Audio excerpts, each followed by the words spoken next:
امام حسین پاک ہیں اور اسی میں ان کو دونوں بیٹے ہیں جن کا نام حضرت علی اصغر اور علی اکبر ہے۔ امام حسین پاک کے ساتھ میں یہ تینوں باپ بیٹے ایک ہی قبر میں ہے، اسی کا مزار شریف بنا ہوا ہے۔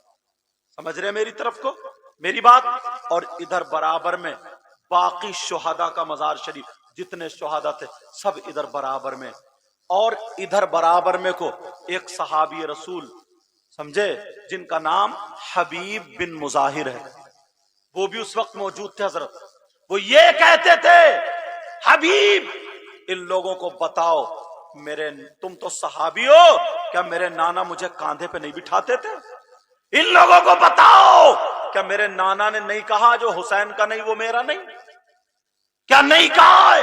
تو وہ تصدیق کرتے تھے یہ وہی صحابی تھے، یہ بھی شہید ہوئے، ان کی بھی وہیں پہ قبر مزار شریف ہے۔ تھوڑا سا آگے بڑھ کے کربلائی میں حضرت عباس رضی اللہ تعالی عنہ کا مزار شریف ہے۔ یہ اتنے کربلا میں اور تقریباً 5 کلومیٹر کے فاصلے سے حضرت حر کا مزار ہے۔ یہ کربلا شریف آگے کو تھوڑا سا جائیں گے نہر فرات ہے، تم دیکھو میں اپنی آنکھ سے دیکھ کر وہ نہر فرات، اور جہاں پر جس ریت پر 6 مہینے کے بچے علی اصغر شہید ہوئے لیٹے ہوئے تھے یار، وہاں بستر بھی نہیں ہے۔ ان سب وہ سید زادے جن کی وجہ سے دین میں آج خوشبو ہے، وہاں ریت پہ لیٹے ہوئے اس جگہ کا نشان بنا دیا۔ اللہ الصمد کربلا شریف کبھی تم نے سنی؟ 11 محرم کو نماز جنازہ ان لوگوں نے پڑھی۔ اب ایک سوال یہ ہوتا ہے 10 محرم کو نماز جنازہ کیوں نہیں ہوئی؟ ان ظالم یزیدیوں نے اپنے مردوں کو اکٹھا کر لیا، مگر امام حسین وہیں لیٹے رہے، شہید ہوئے۔ حضرت عباس کے بازو کٹے، وہیں شہید ہوئے، لیٹے رہے۔ حضرت اون محمد شہید ہوئے، لیٹے رہے۔ حضرت قاسم شہید ہوئے، لیٹے رہے۔ حضرت عباس شہید ہوئے، لیٹے رہے۔ حضرت علی اکبر شہید ہوئے، جتنے شہداء تھا سب شہید ہوئے، لیٹے تھے۔ رات گزر گئی، حضرت امام زین العابدین نماز پڑھا دیتے، وہ تو بیٹے تھے 18 سال کے تھے، سیدزادے تھے، اپنے باپ کی نماز جنازہ کیوں نہیں پڑھائی؟ اگر اجازت ہو تو بتا دوں جی انشاءاللہ۔ اس لیے نماز جنازہ اللہ نے پڑھنے نہیں دی، معلوم ہے؟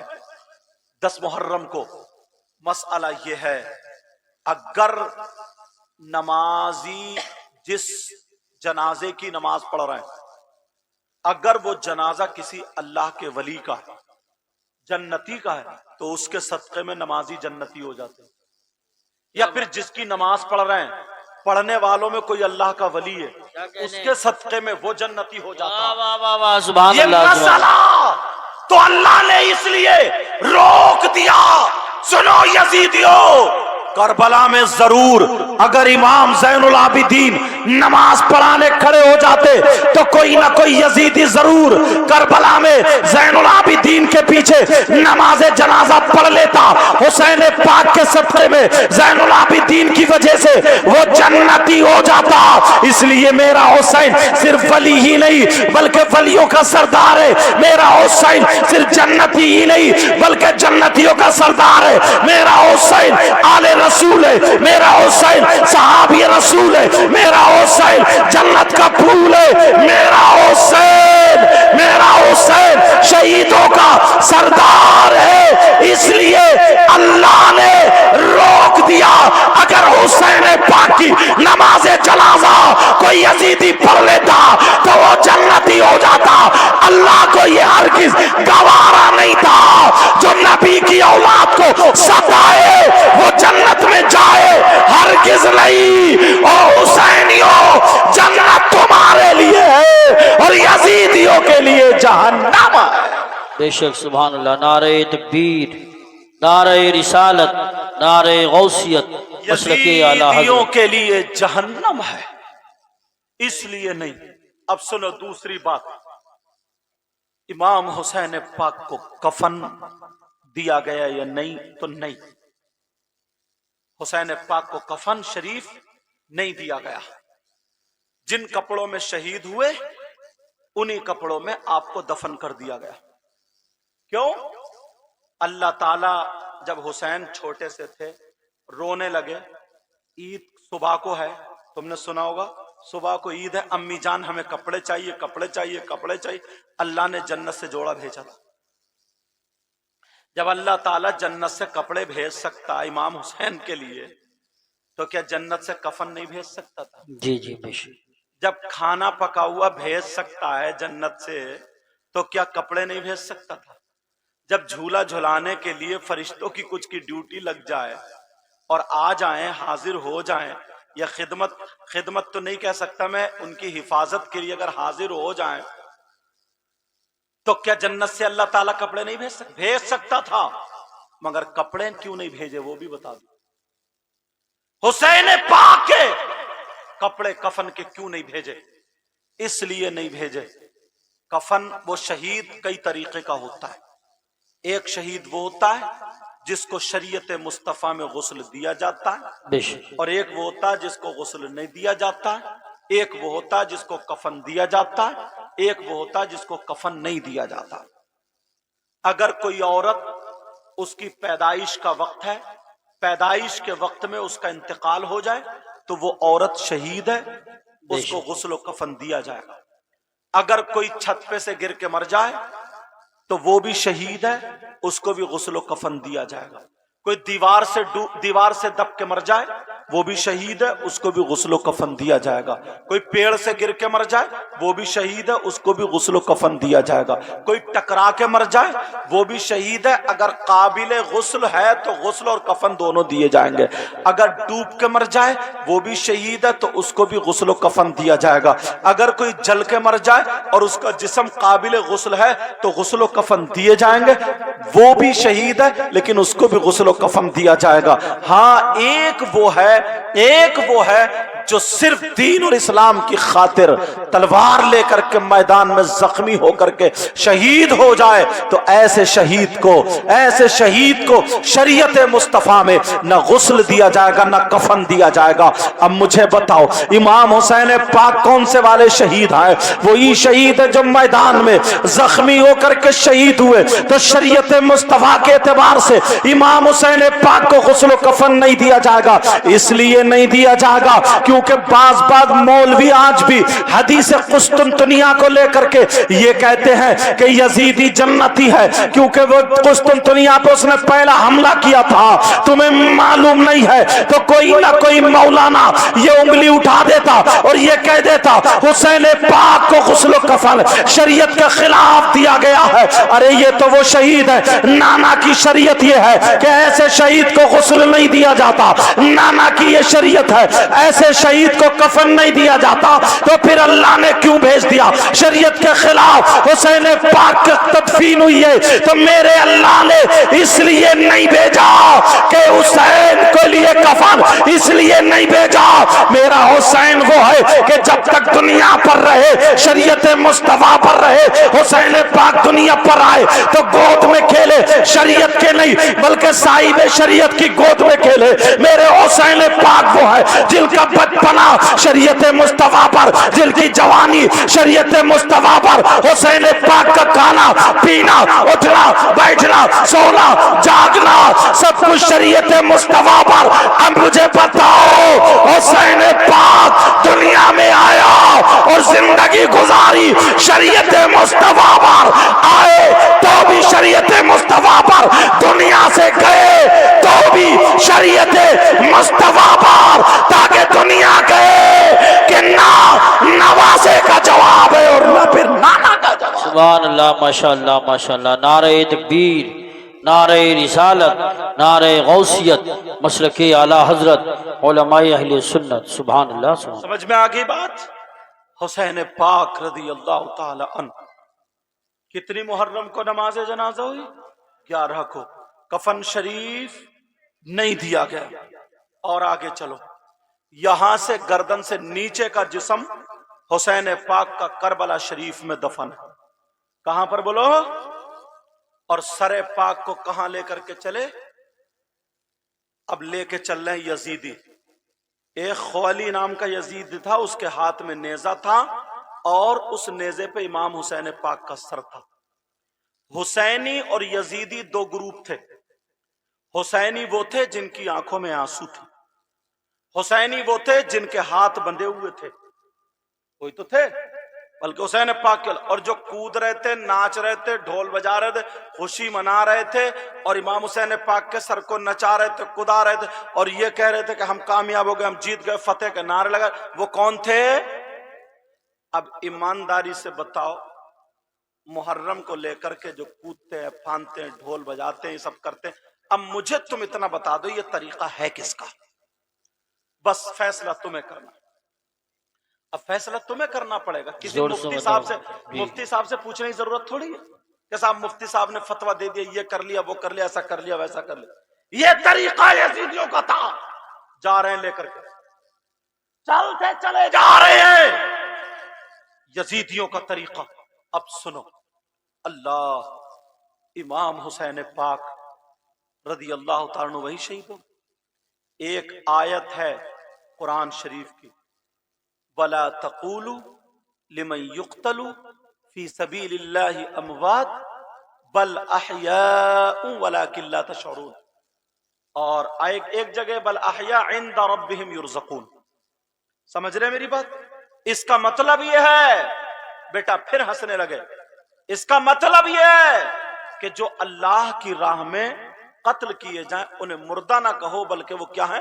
زندہ ہیں۔ زندہ ہے بے تمہیں شک۔ ان کی زندگی کا شعور نہیں، وہ اپنے رب کے پاس سے رزق کھاتے ہیں۔ اب سنو، وہ زندہ شہید ہو جائے کوئی، اس کی گردن کہیں اور ہو اور اس کا جسم ادھر ہو، کسی ڈاکٹر کو لے کے جاؤ، بڑے سے بڑے ڈاکٹر کو لے کر کے جاؤ کہ صاحب ہمارے مریض کو دیکھ لو۔ اب وہ ڈاکٹر تمہیں پاگل بنائے گا، وہ کہے گا پاگل ہوئے ہو، اس کا سر تو ہے ہی نہیں، اس کا سر ادھر ہے، جسم ادھر ہے، یہ تو مر چکا۔ تم کہو گے نا، اسے مردہ مت کہیو، کیونکہ قرآن کہہ رہا ہے یہ زندہ ہے، شہید ہوا۔ امریکہ کے ڈاکٹر کو لاؤ، وہ بھی یہی کہے گا مردہ ہے۔ تم تو قرآن پہ ایمان رکھتے ہو اس لیے کہہ رہے ہو زندہ، لیکن سارے لوگوں نے اس کا ترجمہ یہی لکھا ہے، سارے لوگوں نے ترجمہ یہی کیا ہے۔ اب مجھے بتاؤ، مجھے کہہ لینے دیا جائے، ساری تفسیریں پڑھ لو، یہی کہا ہے کہ وہ زندہ ہے، مردہ نہیں ہے، بلکہ تمہیں ان کی زندگی کا شعور نہیں ہے۔ مگر اس کا جواب پریکٹیکل طور پر کسی نے نہیں دیا ہے۔ وہی حسین پاک نے کربلا سے جب ان کا سر پاک نیزے پر چلا تھا تو جواب دیا تھا، کیا جواب دیا تھا؟ سر پاک نے، بتاؤ، علماء یہ بتائیں گے سر پاک سے کیا قرآن کی تلاوت نہیں ہو رہی تھی؟ ایام منقلبی ینقلبون، قرآن کی آیت کی تلاوت کر رہے تھے یا نہیں کر رہے تھے؟ سر پاک قرآن پاک کی تلاوت کر رہا تھا۔ دنیا والوں کو جواب دے دیا، لوگوں دیکھو میرا جسم کربلا میں سر نیزے پر ہے، لیکن شہید مردہ نہیں بلکہ زندہ ہے۔ تم کہتے ہو بولتا نہیں، ارے میں تو وہ ہوں جو قرآن کی تلاوت کر رہا ہوں۔ سر پاک سے تلاوت کی آواز آئی، اب قرآن پاک کی مکمل تفسیر ہو گئی اور اس کا جواب مل گیا، شہید مردہ نہیں بلکہ زندہ۔ سبحان اللہ، سبحان اللہ، ماشاء اللہ۔ نعرہ تکبیر، نعرہ رسالت، نعرہ غوثیت، ذکر شہید اعظم۔ جواب مل گیا، جواب۔ اب امام حسین پاک کے سر پاک کو لے کے چل رہے۔ اللہ، وہ سید زادیاں جن کی پاکی قرآن نے بیان کی، وہ سید زادے جن سے محبت کا حکم قرآن پاک میں، بے شک۔ ان کے ہاتھ باندھ دیے گئے۔ اب چلتے جا رہے ہیں، چلتے جا رہے ہیں، چلتے جا رہے ہیں۔ ایک بوڑھی عورت آتی، اسے جیسے ہی پتا چلا کہ نبی کے بچے کربلا میں بھوکے پیاسے رہ رہے، اس نے بھی روٹی کے ٹکڑے جمع کرنا شروع کر دی۔ وہ بوڑھی عورت آئی اور آ کر کے اس نے قافلے کے پاس